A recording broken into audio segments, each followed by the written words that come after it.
علیکم ورحمۃ اللہ وبرکاتہ۔ امید ہے کہ میرے تمام احباب خیر و عافیت سے ہوں گے۔ میرے عزیز بھائیوں، مجھے کوئی نسخہ نہیں بتلانا، آپ حضرات کو اپنی صحت کا راز اور مرد کسے کہتے ہیں اس کے تعلق سے بتلانا ہے۔ عام طور پہ ہمارے ذہن و دماغ میں یہ ہوتا ہے کہ مردانہ قوت اور مردانہ طاقت کیا ہے۔ میں آپ حضرات کو بتلاؤں کہ مردانہ طاقت دو قسم کی ہوتی ہے۔ مردانہ قوت، انسان کو مرد کب کہیں گے، اس کی دو قسمیں ہیں۔ دو طاقتیں مرد کے اندر ہونی ضروری ہیں۔ ایک طاقت تو وہ ہے جسے اللہ نے ہمارا جسم کے طور پر نشو و نما بنائی ہے، ہمارے جسم کو طاقتور بنایا ہے، ہاتھ پیر اعضاء ہمارے تمام کے تمام طاقتور ہوں، صحت مند ہو، ہمارا کھانا پینا اچھا ہو۔ یہ ایک مردانہ طاقت کی ایک قسم ہے۔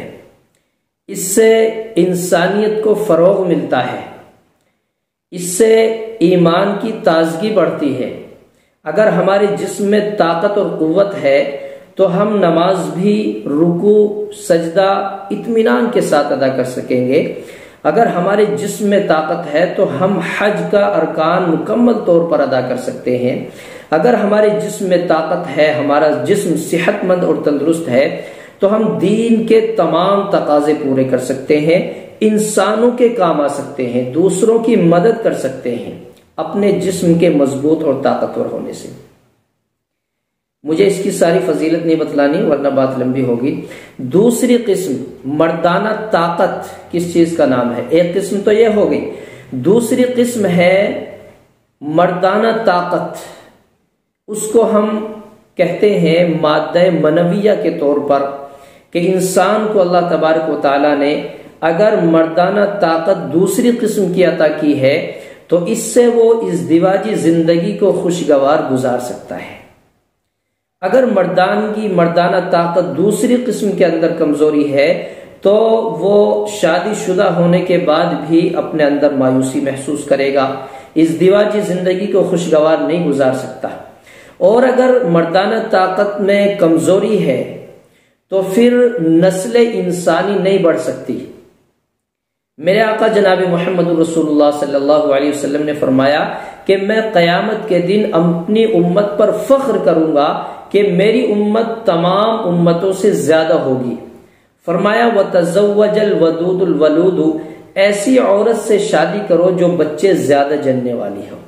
تو میرے آقا نے نسل انسانی کو، انسانیت کی نسل کو بڑھانے کی تعلیم دی ہے، ترغیب دی ہے۔ اگر ہمارے اندر کمزوری ہے تو نسل آگے نہیں چل سکتی، اور اگر اور زیادہ کمزوری ہے تو بچے کمزور ہوں گے، صحت مند توانا تندرست نہیں ہو سکتے۔ تو اس لیے ہمیں جسمانی قوت بھی اور اندرونی طاقت بھی ہمیں مضبوط بنانے کی ضرورت ہے۔ اس کو کہتے ہیں مرد۔ یہ ہے مرد جس کے اندر دونوں قوتیں برابر ہوں، جس کے اندر دونوں طاقتیں برابر ہوں۔ اور یہ دونوں چیزیں، ایک صحابیوں کہتے ہیں کہ آپ تو حدیث پڑھائیں، قرآن پڑھائیں، دوائیوں سے آپ کو کیا مطلب؟ دیکھیے، یہ دوائیاں بھی قرآن و حدیث سے ثابت ہیں۔ اور میرے آقا جناب محمد رسول اللہ صلی اللہ علیہ وسلم نے انسان کی زندگی کو خوشگوار بنانے کے لیے ہر پہلو، ہر طریقہ، ہر کام، ہر چیز ہمیں بتلائی کہ ہم دنیا کے اندر رہ کر حقوق اللہ کیسے حق ادا کریں، حقوق العباد کا حق کیسے ادا کریں۔ دیکھیے، حقوق اللہ تو فرائض ہو گئے، نماز روزے حج زکوٰۃ ہو گئے، اور حقوق العباد بندوں کے حق میں تمام لوگ آتے ہیں۔ اس میں ایک ہماری ازدواجی زندگی بھی آتی ہے۔ اگر اس کے اندر ازدواجی زندگی خوشگوار نہیں گزرتی تو بیوی کا حق ادا نہیں ہوتا، نسل انسانی نہیں بڑھتی، انسانیت کا درس مکمل نہیں ہوتا۔ اس لیے نسل انسانی کو بڑھانے کے لیے، نسل انسانی کو فروغ دینے کے لیے ہمارے اندر پہلی طاقت بھی اور دوسری طاقت بھی ضروری ہے۔ اس لیے کبھی بھی یہ خیال نہ کریں کہ صرف ہماری جسمانی طاقت کافی ہو جائے گی۔ ایک بار کے لیے اگر ہماری جسمانی طاقت، قوت، صحت بہتر نہیں ہے اور اندرونی طاقت، جس کو پوشیدہ راز، پوشیدہ بات بولتے ہیں، یہ اندرونی طاقت اگر مضبوط ہے، طاقتور ہے، تو پھر بھی ہماری زندگی خوشگوار گزر سکتی ہے۔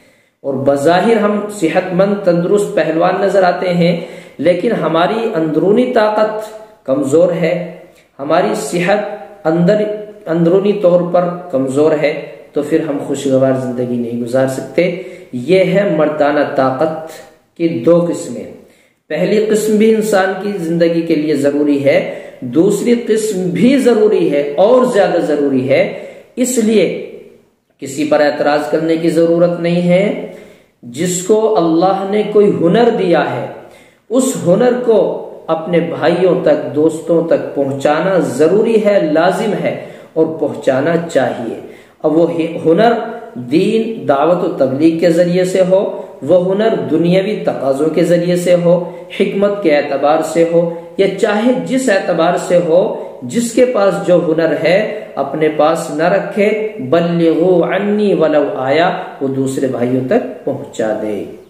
اس لیے میں کوشش کرتا ہوں کہ جو نسخہ، جو دوائی، جو ادویات، جو بہترین غذا، کوئی چیز مجھے اچھی یا بھلی معلوم ہوتی ہے، میں آپ حضرات تک پہنچانے میں کوئی شرم بھی نہیں کرتا، کوئی عار بھی محسوس نہیں کرتا اور کوئی غلط بھی نہیں سمجھتا، برا بھی نہیں سمجھتا، کیونکہ مجھے معلوم ہے میرے آقا نے صرف یہ نہیں فرمایا کہ قرآن ہی دوسروں تک پہنچاؤ، حدیث ہی دوسروں تک پہنچاؤ۔ میرے آقا نے فرمایا جو بات آپ کو اچھی معلوم ہو، آپ کے ذریعے سے آپ کے کسی بھائی کا بھلا ہو سکتا ہو، وہ اس کو بتلا دو، پہنچا دو۔